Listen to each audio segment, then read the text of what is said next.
You're listening to the Boston Greeks podcast with Adi and Foti. They've been bringing Greek culture online since 1998, and now they're bringing you the best Greek guests Boston has to offer. So grab your kafedaki and join us.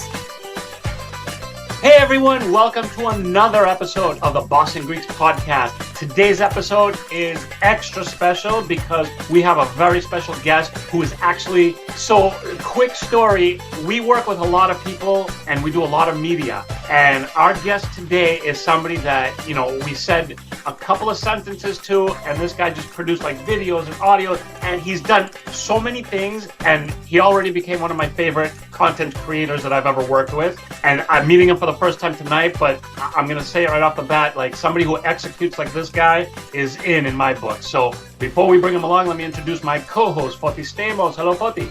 So Ari, hey, tell us what's going on. I gotta say, awesome guest we have. Besides the fact that this individual executes on demand, one thing that I think we should mention is being, pioneers in the Greek event space for the last 25 years and hosting events and bringing people together in our communities because of music. As, we progressed, we always felt, what's going to happen to events and entertainment. Well, tonight's guest, thankfully, is one of those individuals that will keep that spirit alive. So with us on the Boston Greeks podcast, let's introduce our guest, DJ Chris Kaos. Chris, thank you so much for joining us on this special episode, because being Greeks in America, music is important to us. And what a better representative of our music here. Chris, welcome to the show, brother. Hey, guys. Thank you very much for having me. It's actually an honor. I'm very thankful to be sitting here talking to you two veterans in the scene. Well, yeah, I was going to say, You mean old guys on the scene? Being part of assisted living, we're always, for me, it's refreshing, and I love it when I see the previous generation being just as passionate as we were to continue. And the fact that what you're doing makes me feel proud of us being Greek Americans and keeping the culture together through music. 100%. I agree. Absolutely. It's something that I'm happy to carry the torch with and to keep the scene alive and keep it going. Things change here and there. The music might be a little bit different. People might be a little bit different, but the core and the fundamentals are all the same, and they're always going to be there. And I'm happy to continue that tradition. Let's put this into perspective, because, we come from a culture that we've been, as children growing up, we've been constantly bombarded by our parents to make sure we make something of ourselves, right? They push us into different, studies, push us into different professions, make sure you become this, make sure you become successful. But at the same token, there's some of us that regardless of what we do for our profession, we still want to pursue our passion. Before we get into your passion of music, tell us a little bit about where you grew up as a Greek American. What was it like as a young Greek American, and what led you to music? So I lived in Waltham, but I was all over in and out of the city growing up. I was barely ever home. My parents themselves weren't so much into music, but my papu was a musician. Cool. He was a drummer. He was in a jazz band and a Greek band, and he played at all the festivals. Woburn, that's a big one. Woburn, Lowell, Cambridge, everywhere. Out in Western Mass, he played at a lot of different places. And growing up, when I'd go over for Sunday dinner, he'd have his bandmates there in the back, drinking ouzo, whatever they were doing at his homemade bar, and he'd have his whole band set up. He had a recording studio in his house, and I just immediately grew fond of all that. And just to see the culture behind it too, them just happy, all sharing the same passion. Every time I'd go over there, listen to their stories about things. And I grew an interest in playing drums as well. And when I was, 7, 8 years old, in elementary school, my father got me a drum set, and I started to tinker with drums a little bit. But my passion mainly was the music itself. Yeah, I like to play. I didn't really have the rhythm that my papu had, but I was, I really enjoyed the music, and I wanted to be part of that culture no matter what that meant. And also with that culture, going to festivals and seeing him play is dancing, right? I mean, the traditional Greek dances and dancing in general is a huge part of that. So I always had an eye for dancing as well. They kind of went hand in hand. And once I kind of got out of my adolescent stage and got into junior high and high school, I really got big into dancing in all styles. And what really caught my attention, surprisingly, was breakdancing. So, For somebody your age to say that is like so cool for us to hear, because like yeah, that's a real big part of our young youth childhood. I mean, that's like the first time I ever saw something that wasn't Greek that I thought was cool when I was really young is breakdancing.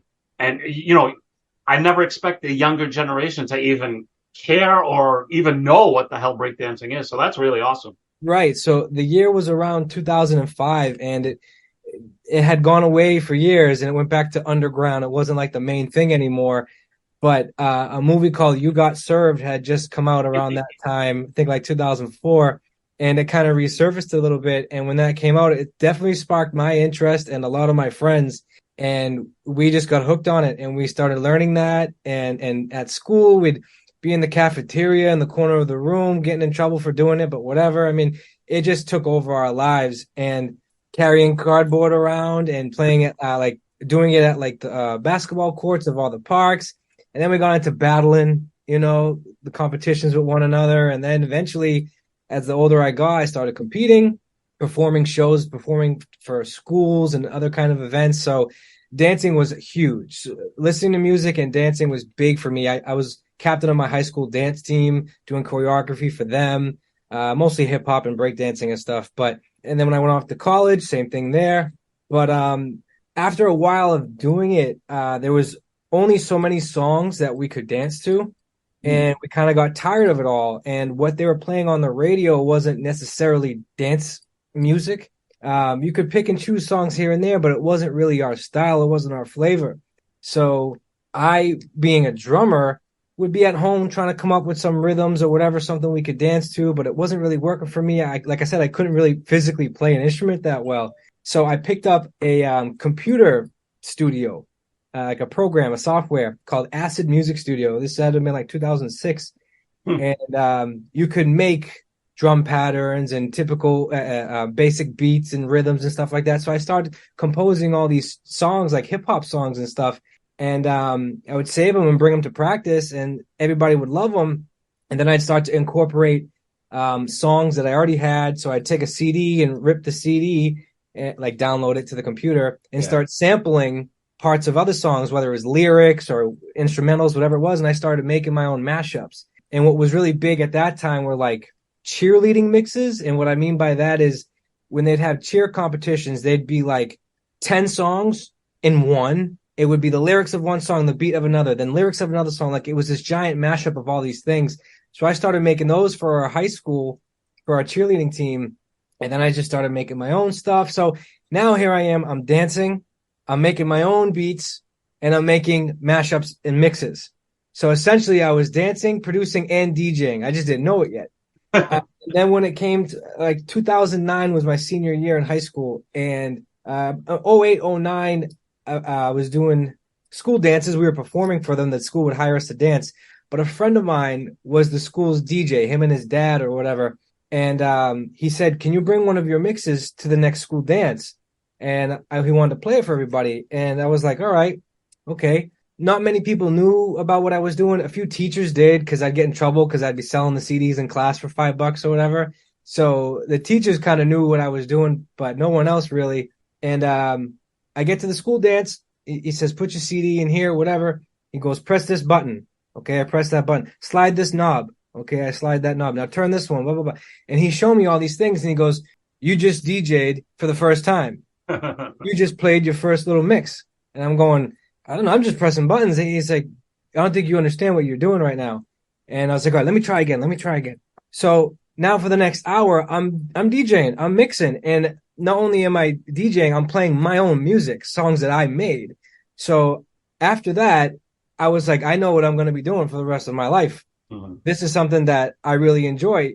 So I became fond of it because not only did I enjoy making the music, but I have my roots in dancing. So I kind of knew what it took to get people to dance. Because I did it myself. I knew what rhythms got people to dance. I knew what tempos and at what time to play it, like a scientific equation. I kind of knew everything, how to make it all work at the right time for the right people. And I just took off from there. I was making my own music, grabbing any small gig I could, playing for my school. Then I went on to college. The next year, I became the school's DJ for my college. I went to Curry College in Milton, and I ended up playing for them. And shortly after that, since Curry's down in Milton, it's closer to Providence, and I got my first club gig at this club called the Coliseum, and that was it. From then, I just everywhere I could, everywhere I wanted to, I just would go and play, and that's it. That's how it all started. So it all came from breakdancing and the love of music from my papu and going to festivals, watching him play and getting involved into music and entertainment at the same time. And then, Chris, all right, okay. First, your grandfather and yourself who did drums holds a special place for me because that's like my passion. I don't know how to play drums. I mean, I know how to play. I never took a lesson, but I love drums. Much respect. But now I'm going to be a grumpy old man. You were a breakdancer. Mm-hmm. You told me that you saw You Got Served and got inspired. Now, have you done your homework? Have you gone way back to the 80s with Breakin' 2, Electric Boogaloo? Like the classics. You got to watch these, man, if you haven't. Breakin' 2, I didn't like so much. I have Breakin' 1 on DVD. You know what's awesome about Breakin' 2? Just the fact that the title says Breakin' 2, Electric Boogaloo. Yeah. Anytime I say the number 2, I'll add Electric Boogaloo to the end because I just love it so much. I see what you did there. Yeah, I mean, those classic movies, I mean, and I'm not from the 80s, I'm a 90s guy, but, you know, I would heavily research all that stuff. I mean, the music, my mother, her prime was 70s and 80s too, so a lot of my inspiration comes from her, all the music she had in the house and the stuff she was listening to, all the cassette tapes and some records and stuff. So, yeah, I mean, I don't know if I can't even pick off any artists at the top of my head, but a lot of it too is James Brown. I was listening to a lot of James Brown because that's kind of where that stuff came from. And breakdancing, I guess it wasn't even called that. It was called it's b-boying. Yeah, and it came from the term beat boy because there was a certain part of a song called the breakdown where after the chorus and after all the high energy, it kind of comes down and it's just someone singing or whatever it is, the verses. Yeah. That's called the breakdown. And that's when all the breakdancing would happen is on those breakdowns. So the word breakdancer came from that.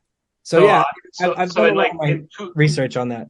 Yeah, I was going to say in 99 to 2000, I was a music producer for a web startup. It was kind of like it was like a mishmash of like MySpace, Facebook, and just like any good music and video site. It was like way before its time. It closed down, but it was like doing all that stuff before any of the other ones.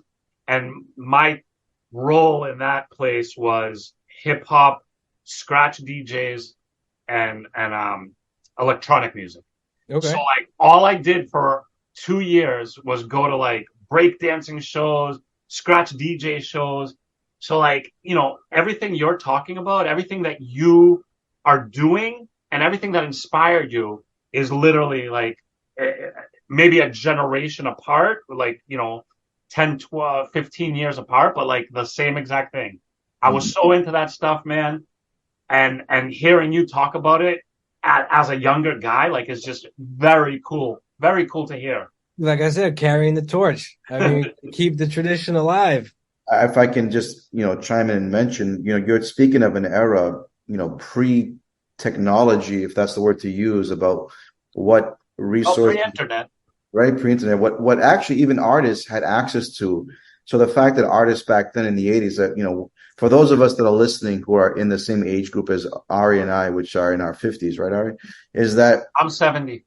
Right. We grew up with Run DMC. We grew up with LL Cool J, Kool Moe Dee, Michael Jackson, all these great artists of their time that actually were artists. They didn't have the use of, programs and softwares to write music, right? Mm-hmm. So the fact that actually, this is you're tapping into an era. Well, there's a transition, Foti, and I think when Chris was talking about sampling stuff, he'd rip a CD and sample. So for us, like when Beastie Boys' Paul's Boutique came out, that was like, that blew my mind and I didn't really understand why it blew my mind, but it blew my mind. I was like, there's something about, I love the Beastie Boys, period, but like Paul's Boutique was something that I remember when it came out, and it was just something that stuck out. And then years later, one of my roommates was a audio engineer. I don't know what the title was. That was his major. He wanted to become a acoustic audio whatever engineer. So he comes home and he's like, dude, do you know anything about Paul's Boutique? I'm like, of course, I know everything about Paul's Boutique. It's like my favorite album. He's like, no, do you know like what goes into Paul's Boutique? Do you know what made Paul's Boutique what it is? And I was like, no, I have no idea. And then he broke it down in this like, classroom like style of like the most samples ever in one single album. Like you can't even do that today because of royalty and copyright and all that. It's a nightmare, let me tell you.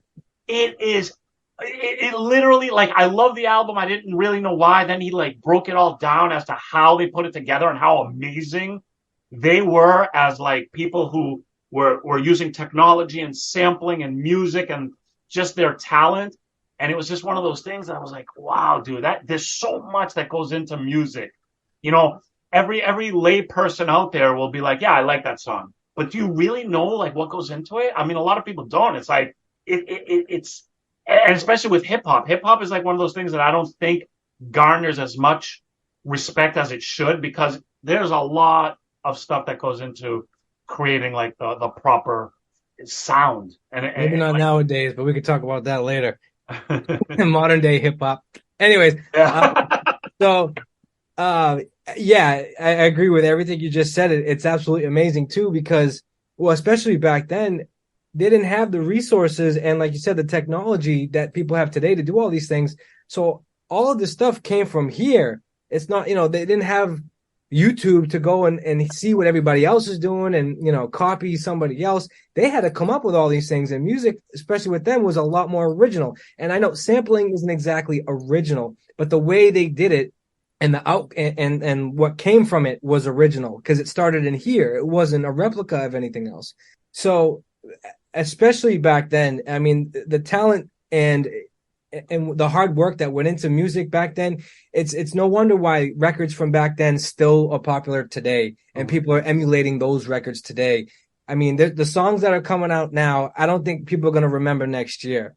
It's I'm glad you said that, because I'm like, am I just like grumpy older guy that like can't stand this modern music? But somebody younger telling me. I'm 32 and I probably sound like an old man too, but I'm right in that age group where it's like, I can say that this music nowadays sucks and I wouldn't be a grumpy old man. It does rhythmically, sonically, a lot of this stuff. If this is the alley we want to go down right now, I'll be happy to talk about it. But I guess real quick, just the tip of the iceberg here.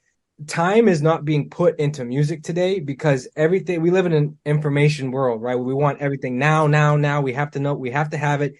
It's readily available with a click of a button or a tap of the finger.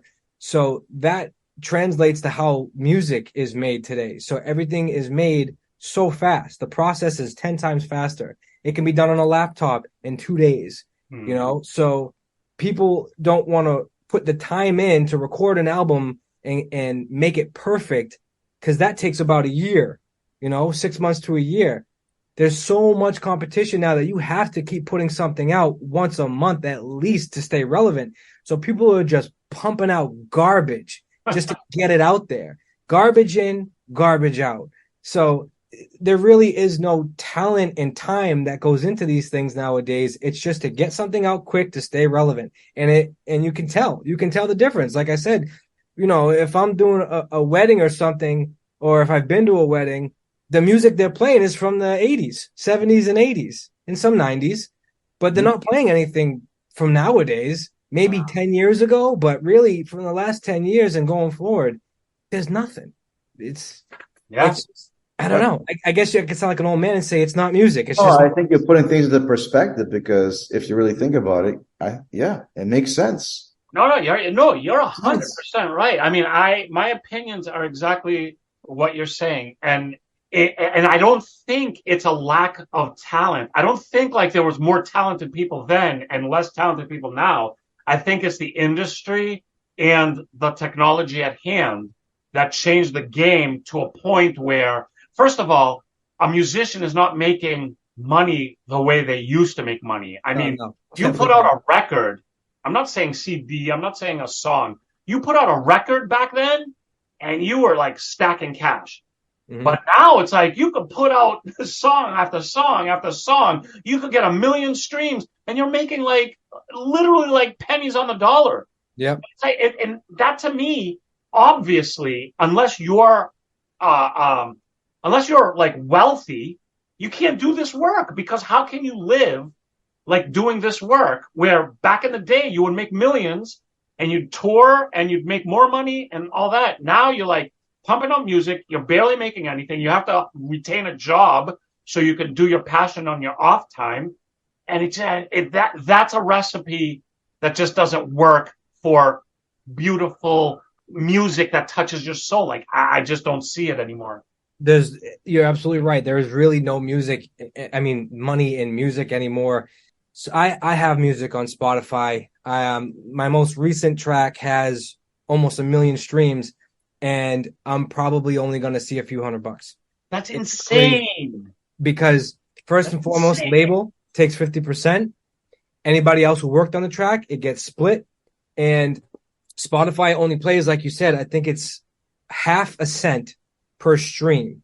Insane. And for somebody who's not Drake or Doja Cat or someone huge, you don't even make that much. So if you're a bigger artist, this is for Spotify and a lot of streaming services.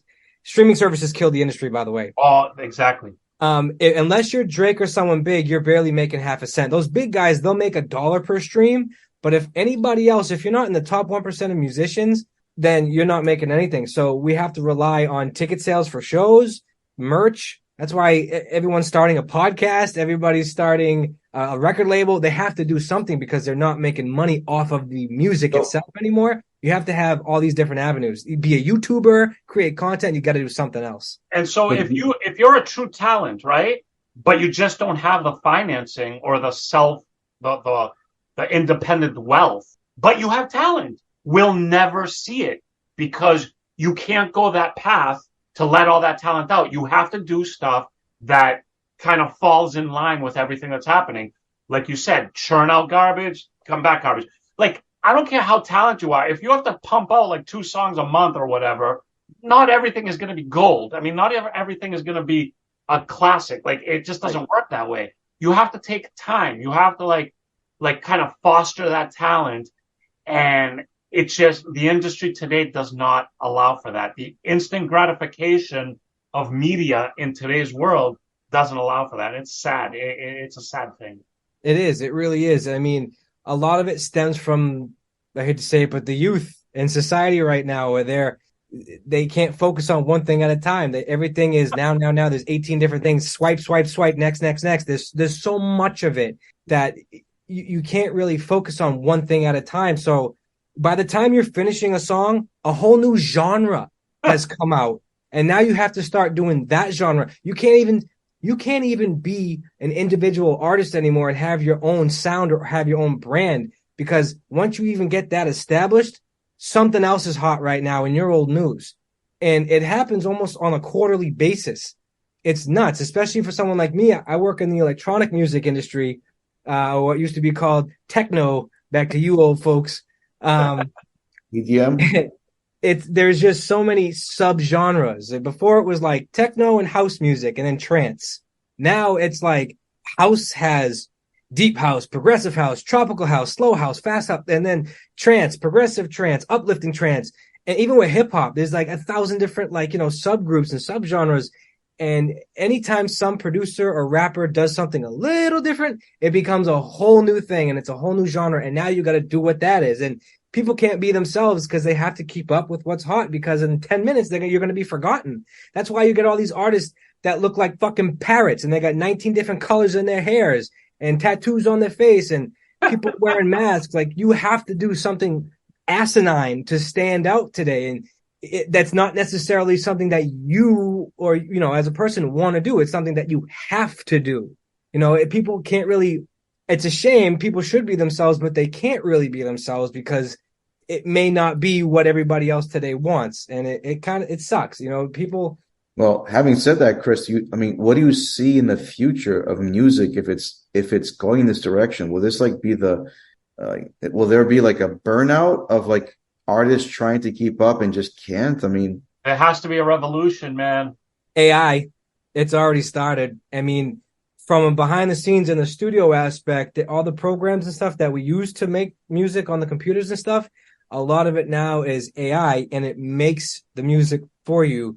You just say, I want a hip hop beat or I want a house track, and you say go, and it auto generates something, and it mixes and masters it. So it's like, for lack of a better term, CD quality and ready to go. And there's not much you as an artist have to do anymore. And Wow. again, it all comes back to music not being worth anything anymore. It's the person, the brand, and all the crazy shit that you do. Mm-hmm. So I don't know, maybe in 40, 50 years from now, we're all going to have chips in our heads. We're all going to be AI robots anyway. So I guess it ain't going to matter. But it's going to be like WALL-E, the Pixar movie. We're just going to sit in a chair with our fat stomachs and our useless legs staring at a screen 24/7. That's it. And as far as dancing too, and come from the person who loves to dance, I see it not at Greek events, but at a lot of other events. They don't dance anymore. I can't tell you how many times I don't see people dancing. What's up with that? Huh? What's up with that? Like, I don't get it, and it's nothing to do with the DJ, and it's nothing to do with. I mean, maybe the music nowadays you can't dance to it. You flat out cannot dance to the music nowadays. But even if you do play music from the past decade or two, songs that everybody can dance to, they just won't do it. This college generation and younger, they just don't dance. Like, I can remember, and I'm sure you guys can attest to this, you'd go out to a nightclub or whatever, you'd go up to a girl and try to ask her to dance or something. You don't see that anymore because everybody's so afraid. Oh, me too. And I can't I can't dance. You know what I mean? It's also the fact that everyone just communicates through a phone kills any guy's game. Like, how can you have game with a girl if you don't have to go over and talk to a girl? If you don't have to call the house and talk to her parents so you could ask if you could talk to her. Like, that whole thing is just gone, man. It's just like you have to say at events, no phones allowed. They got to check their phones and leave in their cars, I guess. That's what we should be doing, man. Events with no phones allowed. Oh, dude, imagine the dysfunction in that. Oh man, people would anxiety that's going to be created. People don't. The problem too is people can't focus on the now. Right. They're focused on the next thing, whatever, or they. You take a phone away from somebody, and it's like they get brought into the real world for half a second, and they're like, "What do I do with myself?" It's crazy. Man. Chris, you're like a breath of fresh air to me, man. I love hearing somebody in their 30s saying it how we perceive it. But again, me and Foti and I, we talk about this stuff, and I'm usually like, Foti, you're a grumpy old dude, just shut up, like nobody cares. And he says that back to me. But you know what? It's refreshing because I think a lot of the stuff that we think, an aspect of it, is just, age difference. But there's other stuff where I really think it's fact. And you're basically saying it how it is. And it's refreshing. I'm glad that you have kind of a good head on your shoulders. You kind of understand like the depth of what's happening now. And it's good that young people can grasp what's happening. It's getting to a point where it's like just obvious now. I mean, back to what you're saying about an app and people not talking to each other. A couple years back, I was playing at this Greek lounge in Brighton. I can't remember the name, but the owner there, Dimitri, was talking to me and he said, "Let me introduce you to this woman." And this attractive young woman, whatever, was there, and she's there promoting her new app. And I'm like, okay. She's like, "You ever heard of," I can't remember the name, and probably better I don't say it. But whatever, it's called Paper Plane, but it's spelt differently. And I'm like, "What's this?" She goes, "Well, you log in, you make an account, whatever, and you turn on your location. First things first, I ain't putting on my location anywhere. Second thing is, it picks up everybody who's in that bar or in that club that has that app, and you can send them a note. And on the note, you can put, 'Will you dance with me?' or 'Do you want a drink?'" And she's explaining this to me And then the owner and I are looking at each other like, is this girl on crack? And we go, why don't you just go up to the person and say hello?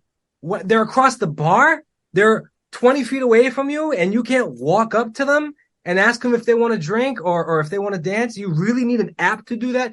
I'm going to go off the rails, but I'm going to try to calm myself down a little bit.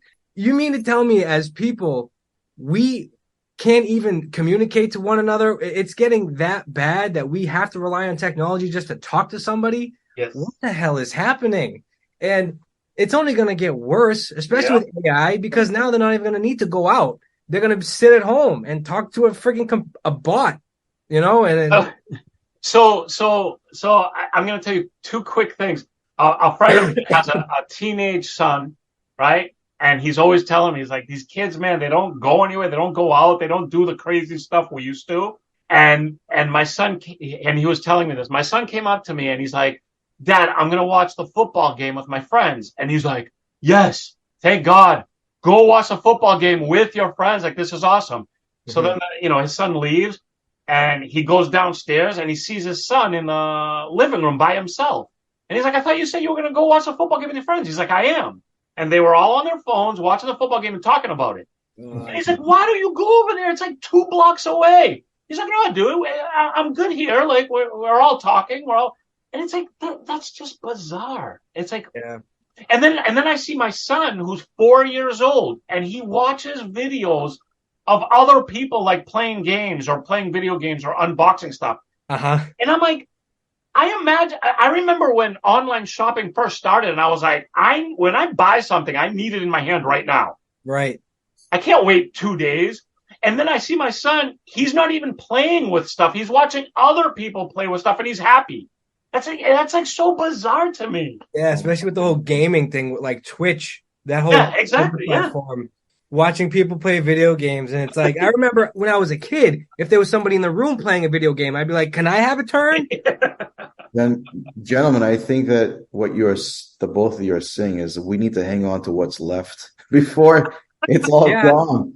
What we used to do. Well, to your point, I'm going to say something. If you're a student of the history of music, especially pop culture in America, you'll see that there were revolutions. They weren't called revolutions. You can't like really state that they're revolutions, but they were revolutions. And we're talking about rock and roll in the 50s, where every parent and radio station was like, oh my God, but the kids loved it. And then you're talking about 60s with like the hippie and free love and all that crap and another movement.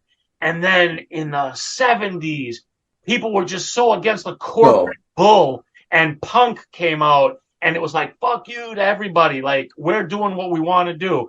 And then hip hop hit and that was like a subgenre that just like exploded.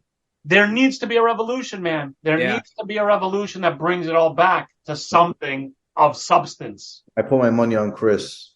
I might not win the popularity contest when it comes to that stuff, but I'll do what it takes to get it done. Let me tell you. Even if it's behind the scenes, as long as it happens. But oh man, we could talk about this forever, man, because I think we all kind of see the whole evolution.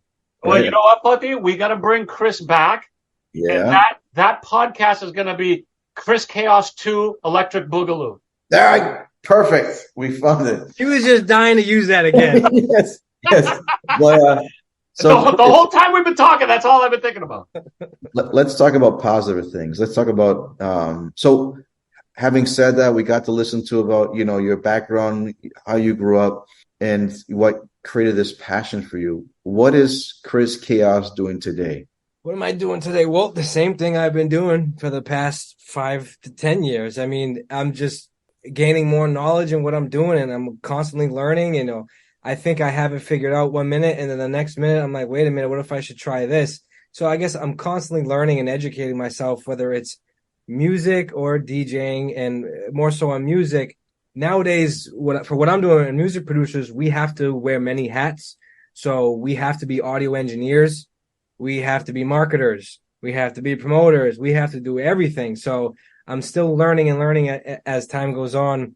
And like we said, technology's changing. So there's all these different ways of doing things. So it's just a journey. And I don't really, if I ever start to plateau and things get boring, I'll try something new just to keep the juices flowing. And especially when it comes to DJing too, there's always something new coming out, new technology, new equipment or something, or a new nightclub or a new venue or something will come out, and I'll check that out and try to get involved in any way that I can. So I guess anything I can do to keep me busy and to keep myself alive mentally and not get bored and not plateau. Always trying something new. Well, having said that, Chris, let's also let our audience who's on the local level, speaking of keeping things juicy and fresh and new experiences, you're going to be actually being featured on an upcoming night. For those that are listening early enough, you're going to be doing an appearance in Boston in the South End, Saturday, October 28th at Ilona. You'll be the guest DJ for that night, spinning some of the hottest Greek classics, mixes, the latest music. But I just want to let our audience know that for those of you that enjoyed listening to Chris, along with the rampage between Ari and myself, here's an opportunity to come out and see Chris live in person at Ilona on Saturday, October 28th. We kick off at 10 o'clock. I'll be there as well, if that matters. I don't know if I'll be on my phone, so I'm not really going to pay attention to anything because I'm just... You can stay outside and we'll talk via phone, okay? Forty will be there signing autographs for anybody who's interested. Yeah. But yeah, I just want to... It's more like you're signing the restraining orders that everybody puts against them. I'll finger sign your phone. But yeah, right. But yeah, I just wanted to put that out there. Chris, I mean, it's obviously, having someone younger than us creates a lot of like excitement because we have a pride factor. I keep saying this every episode. Most of our guests are much younger than we are, and that's what keeps us, excited about the fact that someone is following our footsteps of, before, like, when you take the timeline, going back to what you say, grandparents, parents, or like, their generations put a lot more time and effort to keep us Greek. Mm-hmm. And then they hand off the torch, and it's like, what do we do now? Like, and I think it's an obligation that we have to keep it going with all different means, whether it's music, whether it's Greek school, whether it's restaurants, anything that keeps that flame going. So I want to say that you're not just a flame, you're the torch that keeps it going through music. So we're very honored that you exist. Number one, the fact that we had you on our show, and hopefully our audience that listens to this podcast, gets excited about the fact that there are individuals like yourself that are keeping it live and fresh. But thank you very much for coming out to the segment, Chris. I'll let Art give some words. I have to say, I'm impressed on that compliment. Foti is happy you exist. I've never heard a compliment like that come out of Foti's mouth. I don't even think my parents ever said that. Well, think about it. Like, we come from a background of being like, we have memories and experiences of some of the greatest times of all times of being Greek Americans with artists. We were in a perfect storm, Foti. Right. And again, Chris, you know what? Chime in on this and give us your perspective. But Foti, when you talk about a perfect storm of things happening in life, I truly, truly believe that the late 90s and early 2000s was literally the perfect storm of Greek scene for Greek Americans. Like, that's like, post like the immigration and like, the Greeks all sticking together in church and stuff like that. But you're not quite into the point of like, your kids are like all like Americanized and assimilated into the culture. We were in that sweet spot where we were American and we were part of the American culture, but we still had this passion, and we couldn't talk to another Greek because we had no phones or internet. We couldn't hear Greek music because we had no phones or internet. And we had to go out to party and see other Greeks and hear Greek music. Physically, we had to be out there. And let me add to this. And Chris, you listen to what I'm going to say. Anyone that's listening can challenge this, whether you're Greek or not. Back then, we were the only ethnic group in the city of Boston that was producing events that were Greek more than any other ethnic group on a consistent basis, continuously for 10 years. If you look at all the venues that were in the city of Boston, if you take the scheduling through the week, there were Greek nights Wednesdays, Fridays, Saturday, Sundays for 10 years consistently that were patronized to the point where these nights were thriving, they were busy, and you take a look back and there's no other ethnic group. If you went to a club promoter at that time and you said, I want to do a Greek night, they're like, whatever you want, do it. Because they knew the Greeks would come out. They knew the Greeks would party. They knew everybody was going to talk about the night. They knew the bar was going to make a killing. It was just such a sweet spot. Now it's all Latin night. Yeah. It's all Latin night. Yeah, that's true. I mean, that's not bad. I mean, I like Latin night, but we're a Greek podcast. We're Greeks. We're talking about the Greek scene. We're just so definitely around that time too. I mean, I wasn't of age, but I was still involved. I knew people that hung around. I mean, I was getting into 21 places. I wasn't drinking or nothing, but I was still. I had a maybe. I had a mentor that I think you guys both know, and who actually the one who introduced us. Absolutely. I was following him around, and I was only in my teens, and he was and this was mid 2000s, and he was taking me to all these different Greek nights and like the Easter ones we'd have and all that stuff. And I just remember thinking like I never heard or seen any other ethnic group doing as much as Greeks did, whether it was festivals, nightclubs, restaurants, all of it. It was a thing. I mean, everybody wore Greek pride T-shirts. You had the flags hanging from the rearview mirror. It was huge. I think, if to your point too, Chris, we have footage, we have photo galleries, we have video footage of those holidays, whether it was pre-Thanksgiving, Thanksgiving, Christmas Eve, Christmas. I love them. Right? There are venues that we took over on Lansdowne Street, whether it be Avalon or Embassy or Modern, whether it be the Roxy, that there were thousands, 1,500 plus people coming out, celebrating and having a good time to Greek music amongst all of us together. And when you see, like when I see those images or when I go back to them, I get goosebumps. I'm like, wow, like it, we take it for granted of like who we are as a culture, but we pulled off some fantastic things in Boston. I'll speak about Boston. Footy, you know what? Forget all that. That was the past. Chris, you got to do something. Bring it back, man. DJ at our Greek night.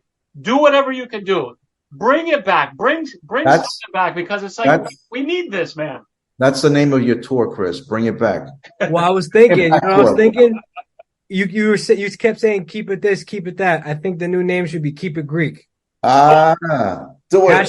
Hashtag Keep It Greek.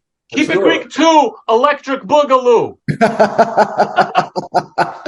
Wow, this has been lots of fun, boys. Yeah, dude, we need to bring Chris back.